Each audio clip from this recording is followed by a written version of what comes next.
We're standing behind the Rochdale Town Hall.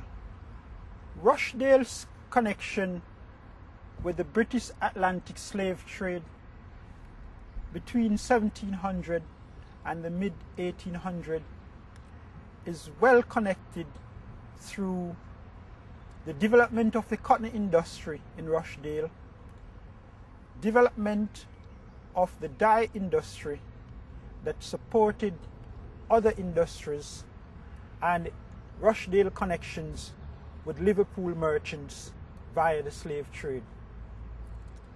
The cotton industry in Rochdale had Manchester's merchants as some of its main suppliers of cotton, who would have been traded for enslaved Africans who would have been brought back from West Africa to the West Indies.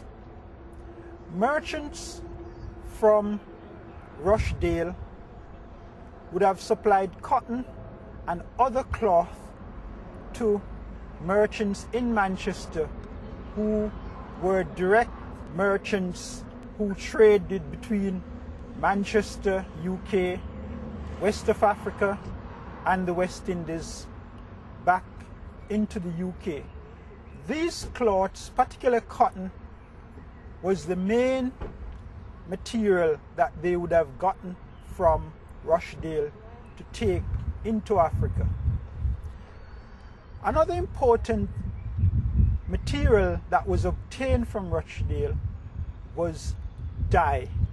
Dye of different types and a few other materials that were associated with the clothing industry. These were supplied to Manchester's traders and Liverpool traders.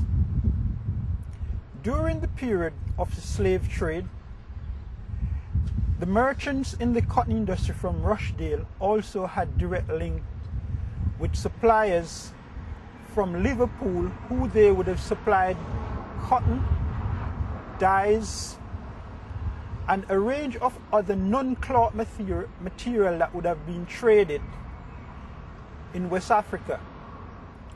Another connection that they had with the Liverpool traders were those relating to the wealth that they would have received from the slave trade and invest back into the city.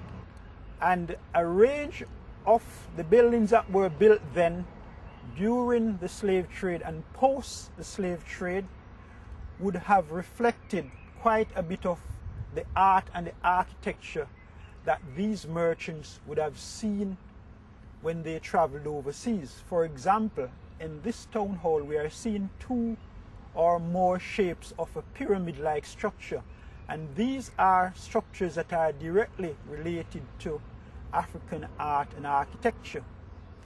We'll see other art forms around the city in terms of obelisk-type shaped structures, windows, and just how columns were arranged, because at the time these type of art forms were well known in buildings and structures that were well developed on the west of Africa.